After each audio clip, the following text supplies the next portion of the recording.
A lot of Christians don't realize just how much of their belief system is built on mythology. Human beings have existed for hundreds of thousands of years, long before the story of Adam and Eve was ever written. Yet somehow people still cling to the idea that women came from a man's rib, not because it's logical, not because it's true, but because it preserves a certain hierarchy and power structure. We know how humans are born. We know women carry, birth, and nourish life. And yet men are so deeply threatened by that fact, they crafted a myth where God puts Adam to sleep and builds a woman from his rib, as if men are the source, and women are just an afterthought. But think about it. If God could create Adam from nothing, why would he suddenly need a man's rib to create Eve?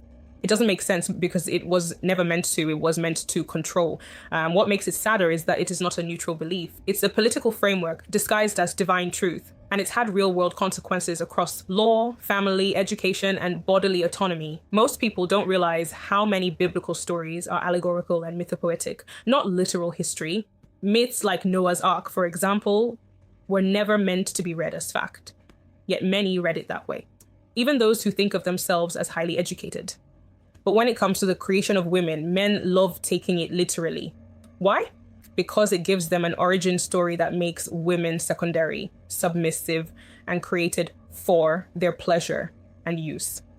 What's even more frustrating is that before the rise of monotheistic religions like Christianity, divinity was often understood as female. Women were revered as life givers. In many early societies, people didn't even associate sex with reproduction yet. So women were seen as the mysterious source of life, and they were treated as such. In hunter-gatherer societies, it was women who gathered up to 70% of the daily calories. Women quite literally fed society, and they still do. But then came the patriarchal religions, and with them came erasure. Entire temples and goddesses were destroyed in the name of a new male god, something even the book of Deuteronomy documents clearly. I'm still new to religious deconstruction, but the deeper I go, the more disturbed I am by how mythology has been weaponized, and not just to control women, but to erase them from history altogether. It's one thing to believe in God, it's another to weaponize a myth to justify the subjugation of half the population. I've been reading When God Was a Woman by Merlin Stone, and if you're curious about how deep this erasure runs, I recommend it.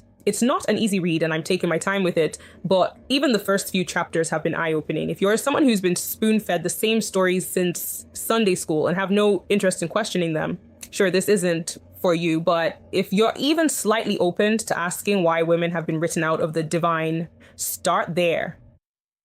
If you date men, here's something to sit with. The idea that women were made for men didn't start with romance.